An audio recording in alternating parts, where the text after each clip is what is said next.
তো মাছগুলা ভাজা হয়ে গেছে, এখন নামিয়ে ফেলছি। এখন মাছগুলাকে এখন রান্না করার জন্য এখানে পাতিল বসাই দিছি। তো এখানে পেঁয়াজ রসুন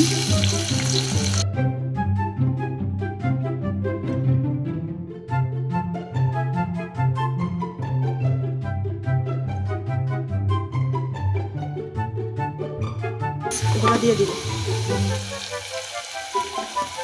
তো হলুদের গুঁড়া দিয়ে দিছি, মরিচের গুঁড়া,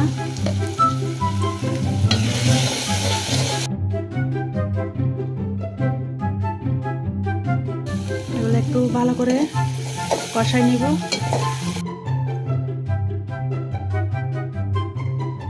মশলাগুলো কষানো হয়ে গেছে, এখন দিয়ে দিব মাছগুলা।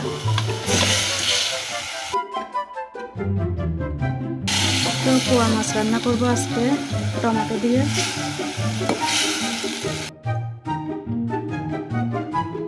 তো এখানে কাঁচামরিচ আর টমেটো রাখছি কেটে, এগুলো দিয়ে দিব মাছের মধ্যে।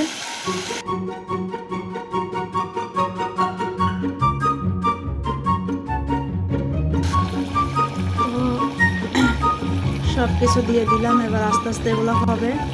তারপর আর একটু পানি দিয়ে দিব ভালো করে।